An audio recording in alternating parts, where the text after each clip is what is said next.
Fala pessoal, espero que estejam todos bem. Hoje iremos iniciar nossa caminhada pelo curso de Química e para essa primeira aula, nós vamos falar um pouco sobre a estrutura dos átomos. Falando um pouco sobre a química de forma geral, basicamente a gente entende que ela é o estudo da matéria e suas transformações. Até porque quando a gente fala em química, ela está presente em todos os detalhes do nosso dia a dia. Então, a comida que comemos, o remédio que tomamos, os materiais, né, que usamos, tudo isso tem química. Se a gente olha para o céu e ver uma estrela, estão ocorrendo ali reações no núcleo dessas estrelas que tem muita química envolvida. E aí, se a gente parar para pensar, a química, ela se conecta com diversas áreas do conhecimento. Então, por exemplo, na biologia, a gente consegue utilizar a química para poder entender as reações que ocorrem dentro das células, né? Na física, quando a gente explora as propriedades dos materiais, energia, mas a química ela não está ali só dentro das disciplinas de ciências da natureza. Então, por exemplo, eu consigo visualizar a química na história. Então, quando a gente acompanha a evolução das descobertas químicas, né, que moldaram a civilização, a gente está dentro da disciplina de história. Então, a química, ela está em tudo. E hoje eu venho apresentar para vocês a primeira coisa que a gente tem que falar em química, que são os átomos, né? Vocês já devem ter ouvido em algum momento que a matéria, ela é composta por átomos, né, e que esses átomos são as menores unidades que mantêm as propriedades de um elemento químico. Só que, na verdade, cada átomo, ele é formado por partículas ainda menores, que são os prótons, os nêutrons e os elétrons. Que nessa imagem a gente consegue visualizar a estrutura de um átomo, lembrando que, né, ao longo com o passar dos anos, nós fomos desenvolvendo diferentes modelos para poder representar o átomo, né, então essa imagem que a gente está vendo agora faz parte do modelo atual. Quando a gente pensar em átomo, a gente tem que ter um olhar para ele de 2 maneiras. O que eu tenho dentro do núcleo desse átomo e o que eu tenho fora. Quando eu olho para dentro do núcleo desse átomo, ali aquele desenho onde eu tenho as bolinhas vermelhas e azuis, né, bolinhas vermelhas representadas por um sinal de positivo, dentro do núcleo do átomo eu vou encontrar os prótons, que são partículas subatômicas com carga positiva, e eu vou encontrar os nêutrons, que não possuem carga. Já orbitando ao redor do núcleo do átomo, eu vou encontrar ali, em diferentes camadas, os elétrons, que são partículas com carga negativa. E aqui vale ressaltar que o número de prótons ele é muito importante, porque é a quantidade de prótons que vai definir o nosso elemento químico. Por exemplo, todo átomo de hidrogênio possui um único próton. Então eu sei que se eu tenho um elemento químico com um próton, ele é o hidrogênio.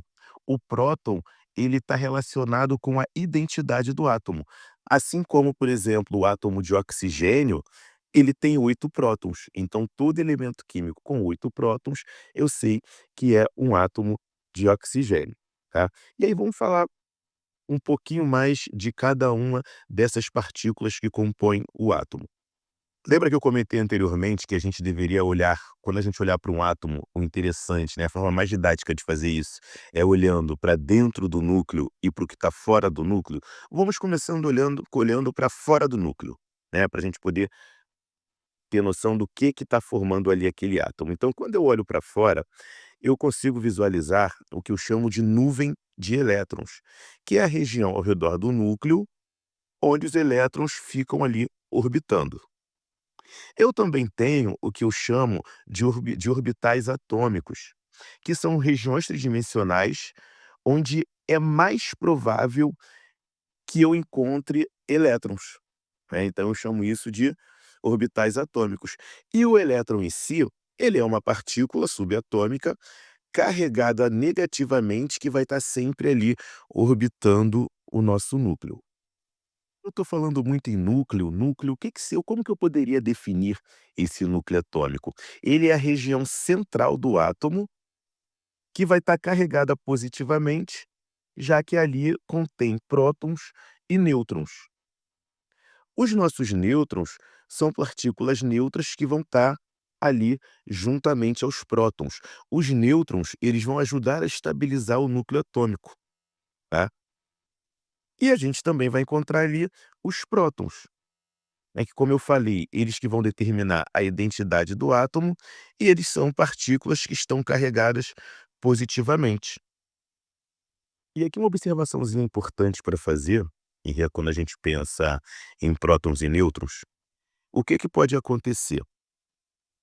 Átomos que possuem átomos do mesmo elemento, ou seja, com o mesmo número de prótons, eles podem ter número de nêutrons diferentes. E quando isso acontece, quando eu tenho átomos com o mesmo número de prótons, mas diferentes quantidades de nêutrons, eu chamo eles de isótopos, né. Exemplo, eu posso ter o carbono, né, com massa 12, o carbono com massa 13 e o carbono com massa 14. E eu digo que estes são isótopos do elemento carbono. Por quê? Quando eu penso na massa de um átomo, eu estou falando sobre a soma da quantidade de prótons mais nêutrons que estão no núcleo. Então, a soma dos prótons e nêutrons vai me dar a massa do meu átomo. Então, se eu tenho o mesmo número de prótons e diferentes números de nêutrons, eu posso ter, para um mesmo elemento, massas diferentes, né, já que eu estou somando uma quantidade igual de prótons, mas com uma quantidade diferente de nêutrons. E a gente chama isso de relação massa-partícula ou relação partícula-massa, né. Então, a razão de massa próton-elétron, ela vai indicar que prótons e nêutrons são muito mais massivos que elétrons em um átomo, né. Então, a soma dos prótons e nêutrons sempre vão ter uma massa maior do que a de elétrons, né. E qual que é o impacto que isso teria na massa atômica? A verdade é que a massa do elétron, ela é desprezível quando a gente compara a dos prótons e nêutrons, né. Então, a massa de um átomo, ela sempre vai ser dada pela soma de prótons mais nêutrons, visto que a massa do elétron, ela é desprezível. E essa relação partícula-massa, ela tem efeito nas propriedades químicas daquele elemento, né, porque isso vai afetar a atração dos elétrons pelo núcleo e, consequentemente, vai influenciar a reatividade e as ligações químicas, mas isso aqui a gente vai ver com mais calma, né, quando a gente for debater outros assuntos nas próximas aulas. E até agora, trazendo, assim, só a estrutura do átomo, pode parecer que é algo muito abstrato, né. Não, porque você tem um átomo, dentro do átomo você tem ali no núcleo prótons e nêutrons, fora você tem os elétrons, né, e blá blá blá, então aparentemente é algo que não é muito palpável para a gente. Só que na verdade, a gente tem que imaginar o seguinte, que os átomos, eles estão presentes em qualquer coisa que tem à nossa volta, né. E consigo trazer bons exemplos aqui, então, se a gente for pensar na medicina, a gente utiliza isótopos radioativos em exames de imagem, né, para poder fazer um raio-x, para poder fazer uma pesquisa sobre tentar fazer visualização da parte interna do nosso corpo.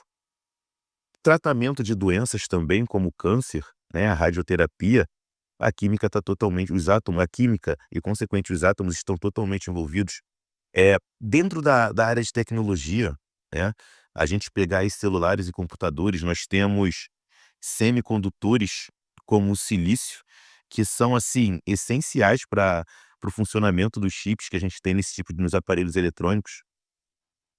A gente pode pensar também no contexto de produção de energia, a energia nuclear, né, que é obtida nas usinas para gerar eletricidade, a gente utiliza todo o nosso conhecimento sobre átomos e até no meio ambiente, né, porque o estudo dos átomos, ele vai ajudar a entender a composição química da atmosfera e os efeitos da poluição, né. Então, assim, o átomo, ele não é só um conceito abstrato. Os átomos, eles estão presentes no nosso dia a dia e o entendimento sobre o funcionamento deles faz com que nós consigamos aplicá-los em diferentes indústrias, em diferentes momentos da nossa vida. E aí você pode falar agora assim: "Ah, Irapuã, mas tá, mas e no vestibular, né, que é o meu foco? Afinal, aqui o nosso curso, ele está nos preparando para poder fazer questões sobre esses temas. Então, como que isso aparece? Trouxe aqui 2 questõezinhas para vocês darem uma olhada e treinar, né. Então, por exemplo, essa primeira questão aqui, ele ele informa que, com base no número de partículas subatômicas que compõem o átomo, as seguintes grandezas podem ser definidas. E aí ele traz aqui a grandeza e o símbolo dessa grandeza. Então eu tenho o número atômico, o número de massa, né. E aí ele fala o seguinte: o oxigênio é encontrado na natureza sob a forma de 3 átomos: oxigênio 16, oxigênio 17 e oxigênio 18. Então ele aqui está se referindo à massa do oxigênio. Então olha só como é que a gente já trabalhou isso hoje, nesse vídeo aqui. Ó, mesmo elemento com diferentes números de massa. O que que é isso? Isótopos, mesmo número de prótons e número de nêutrons diferentes. Então, quando eu somo a quantidade de próton com uma quantidade de nêutron, eu vou ter a massa, então as massas são diferentes. E aí ele fala assim: no estado fundamental, esses átomos possuem entre si quantidades iguais de 2 das grandezas mencionadas na tabela. E ele quer saber quais são essas grandezas, né, ele apresentou o símbolo. Então pensa, se eles são isótopos, eu sei que o número de massa é diferente e eu sei que, por isso, o número de nêutrons é diferente. Então o que que sobra de igual aí? O número atômico, né, vamos lembrar não, relembrar que o número atômico e o número de prótons são iguais. Então, se a gente comentou que o número de prótons é a identidade do átomo, então nesses nossos 3 isótopos aqui de oxigênio, o número atômico é o mesmo. Da mesma forma que número atômico é igual também, existe uma relação de igualdade entre o número atômico, o número de prótons e o número de elétrons. Então, o número de elétrons em elementos que são isótopos, ele não se altera, eles são iguais. Então, partindo desse princípio, a minha resposta aqui seria qual? Pensem um pouco aí. Número atômico e número de elétrons, certo? Então, Z e E, que está aqui na letra C. Viu como é tranquilo? Só que vocês precisam, para poder acertar, vocês precisam dos conhecimentos que foram apresentados para vocês nessa aula. E aí espero que todos tenham conseguido entender bem. Se tiver ficado alguma dúvida, retorne ao vídeo. Se mesmo assim a dúvida persistir, me mande uma mensagem, me chama, que a gente vai conversando e vamos buscando aí o melhor entendimento. Próxima aula a gente vai trabalhar com distribuição eletrônica, tá? Então vamos ficando por aqui. Até a próxima aula, galera.